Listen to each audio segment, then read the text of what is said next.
Hello everyone, hope you've had a good weekend.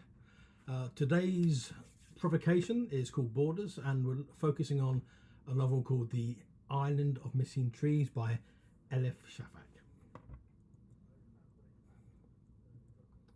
So I'm going to give you a learning outcome. What I want you to probably know by the end of this short video is that context is an important concept to understand. It's important for your GCSE qualification, and it's also important for your general critical reading skills.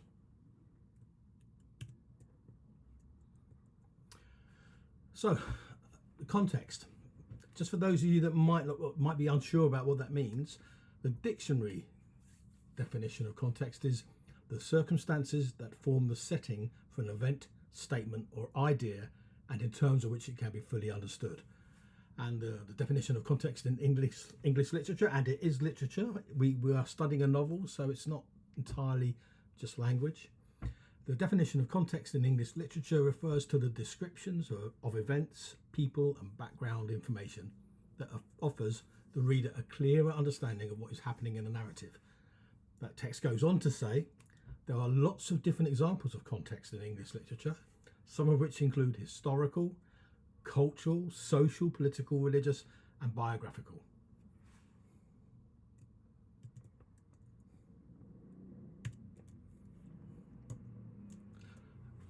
Right, and there it is in the learning outcomes of the AQA website. You have to use context of the text to draw on your knowledge and skills gained from your wider reading. Okay, so borders. This is the first thing I want you to think about. Almost all wars are fought on borders, over land, over the resources that come in lands. But I also want you to think about there's another kind of border, and it's those borders that kind of connected to that physical border of how we judge other people from the other side of that border. So recently I'd like you to think about Trump and his build the wall, and his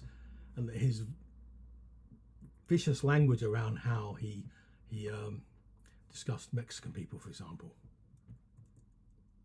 In Europe, it's now considered Fortress Europe, and we spend, or Europe spends, should I say, because we're no longer in the EU. The EU spends 43.9 billion euros a year on security and defence, and a lot of that is focused on keeping people out of Europe. As you can see, Poland's in just 2 years ago spent 350 million euros on advanced cameras and walls and protection. So there's a lot of money being spent on protecting borders. Last week I mentioned the Kashmir and how that was partitioned off incorrectly by Britain after the independence of India and Pakistan. But we might also like to think about how Palestinians are struggling to hold their borders. What little land that they do have is being pushed back. And in Kurdistan, they don't have any borders and probably wish they did. And we've had 2 years of a war in Russia and Ukraine, where Russia has pushed the borders back into Ukraine and is obviously trying to effectively take over. So how does this relate to Elif Shafak's The Island of Missing Trees? Well, it relates a lot, and as you will see. So the context of the novel, or part of the context of the novel, is the fact that Cyprus, first of all, was a part of, let me say this again, it's part of the British Empire until 1960. And it still is. If you look on this map, you can see these two little regions here, and they're big regions. If you look, it's at least 15 kilometres. These two regions are sovereign base areas, so that still technically belong to Britain, okay? But that's not important. That's not really the context. The context is this darker yellow section is Turkish Cypriot, and the lighter yellow section is Greek Cypriot, okay? So I'm going to read a short paragraph from a review of of Elif Shafak's novel, and I just want to highlight a few words that you may or may not know. So liminal means, as you can see, either a position or both sides of a boundary or threshold, or it can mean between or belonging to two different places, states, or it's an English and an adjective meaning on the threshold. So all about lines, about borders. Okay. Post-colonial simply means occurring or existing after the end of colonial rule. The Republic of Cyprus came into being on the 19th of August 1960. So here's the opening paragraph of a review on her novel. The feeling of being in between things is good for writers, said Elif Shafak in a 2014 interview. This delight in liminal spaces forms the bedrock of her 12th novel, which charts the moving story of Costa and Daphne Kazantzakis, young lovers in a painfully divided post-colonial Cyprus, one Greek and Christian, the other Turkish and Muslim, and the emotional price they continue to pay after moving to England. So, two more words I want you to know, to understand, because I'm going to read you the summary inside the dust jacket.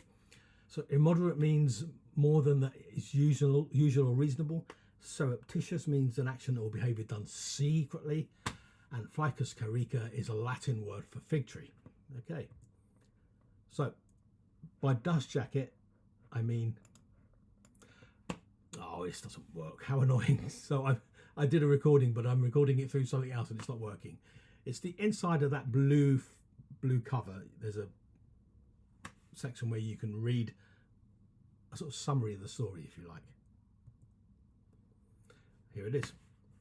It is 1974 on the island of Cyprus.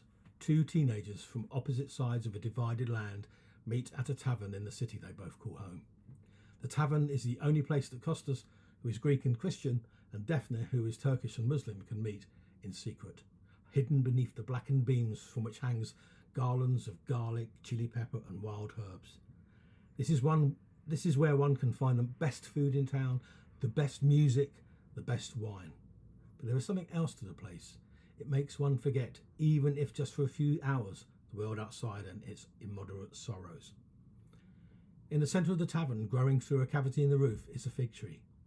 This tree will witness their hushed, happy meetings, their silent, surreptitious departures, and the tree will be there when the war breaks out, when the capital is reduced to rubble, when the teenagers vanish and break apart. Decades later in North London, 16-year-old Ada Kazantzakis has never visited the island where her parents were born. Desperate for answers, she seeks to untangle years of secrets, separation and silence.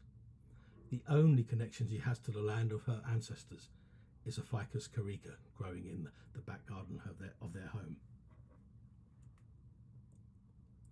Okay, so what again? Context. This is I'm going to read a short extract from actually a book on screenwriting, which is the text you write for films.